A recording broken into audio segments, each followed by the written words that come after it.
Salam sejahtera Malaysia, terima kasih kerana menonton video-video dalam channel ini.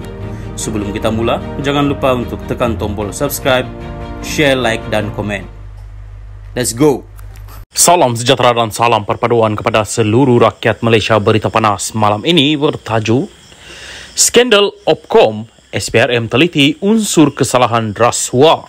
Berita penuh, Suruhanjaya Pencegahan Rasuah Malaysia SPRM akan meneliti unsur kesalahan rasuah berhubung dakwaan isu pemberian kontrak gantian optik RM214.2 juta kepada syarikat yang dikaitkan dengan bekas Perdana Menteri Tun Dr. Mahathir Mohamad. Ketua Pesuruhjaya SPRM Tan Sri Azam Baki berkata, siasatan akan dijalankan sekiranya asas itu wujud mengikut kesalahan rasuah.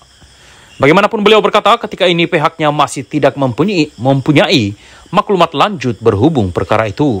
Kemarin, BH melaporkan Datuk Seri Anwar Ibrahim mendakwa Telekom Malaysia Berhad Telekom mengeluarkan surat untuk meminta kebenaran mengadakan rundingan terus dengan Opkom Sendirian Berhad Opkom bagi pembekalan kabel fiber optik bernilai RM214.2 juta ringgit. Surat berkenaan dikeluarkan kepada Kementerian Keuangan pada 15 September 2003 yang mana Perdana Menteri dan Menteri Keuangan ketika itu adalah Dr. Mahathir, manakala anak ketiganya Datuk Seri Mukhlis adalah pengarah Opkom. Menerusi pembelaan terhadap saman difailkan Dr. Mahathir, Perdana Menteri berkata, Telekom adalah syarikat berkaitan kerajaan JLC yang mana Menteri Keuangan diperbadankan MKD memegang satu saham khas yang memberikan MKD kuasa untuk menolak keputusan lembaga dan pemegang saham lain.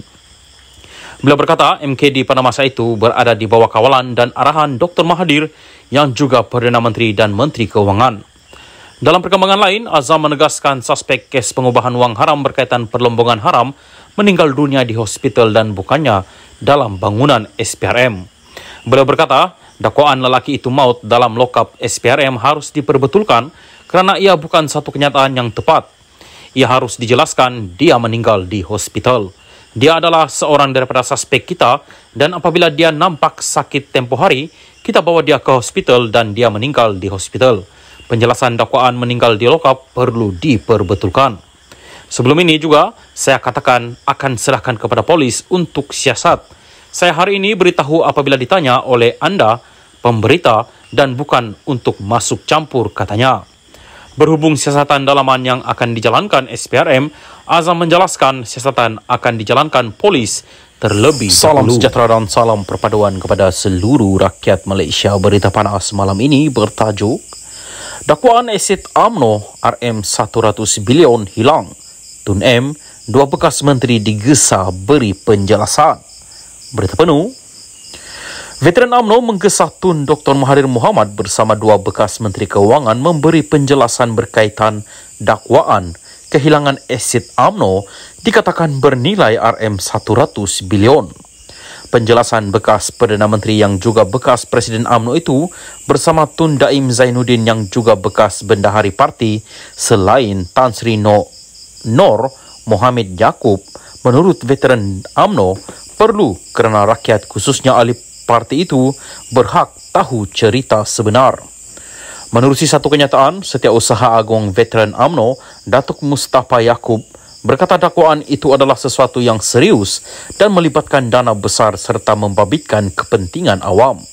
Saya kira orang ramai, khususnya ahli UMNO, perlu diberi penjelasan oleh tiga bekas pemimpin ini. Bagi saya, ini sesuatu yang serius dan melibatkan dana yang besar, membabitkan kepentingan awam, apatah lagi jumlahnya begitu besar, katanya. Mustafa merujuk dakwaan pengendali laman blog Malaysia Today, Raja Petra Kamarudin, kononnya wujud pertelegahan di antara ketiga-tiga bekas pemimpin itu berhubung isu aset berkenaan. Sudah pasti dakwaan Raja Petra ini sesuatu yang serius. Sekaligus perlukan penjelasan tiga bekas pemimpin UMNO ini kerana isu berlaku ketika era Dr. Mahathir menjadi Perdana Menteri, katanya. Dr. Mahathir menjadi Perdana Menteri keempat dan paling lama berkhidmat bermula 16 Julai 1981 sehingga 31 Oktober 2003. Bagaimanapun, pada 2016, beliau muncul kembali berpolitik apabila menubuhkan Bersatu dan menandingi Barisan Nasional BN. Pada 2018, dalam satu kejutan politik, Bersatu bersama parti-parti sekutunya melalui gabungan Pakatan Harapan PH memenangi pilihan raya umum ke-14 dan pada usia 93 tahun, Dr. Mahathir kembali menarjui negara sebagai Perdana Menteri ke-7. Daim pula menjadi Bendahari Agung UMNO antara 1984 hingga 1999 dan juga Bendahari BN. Beliau dilantik sebagai Menteri Keuangan pada Julai 1984 oleh Dr. Mahathir sebelum melepaskan jawatan itu pada Mac 15, 1991. Pada 1998, Daim kembali sebagai Menteri Tugas-Tugas Khas bagi menangani krisis ekonomi negara yang semakin memuncak. Pada Januari 1999, beliau dilantik semula sebagai Menteri Keuangan selepas penyandang jawatan Datuk Seri Anwar Ibrahim dipecat daripada Kabinet. Beliau kemudian meletak jawatan sebagai Menteri Keuangan pada 31 Mei 2001.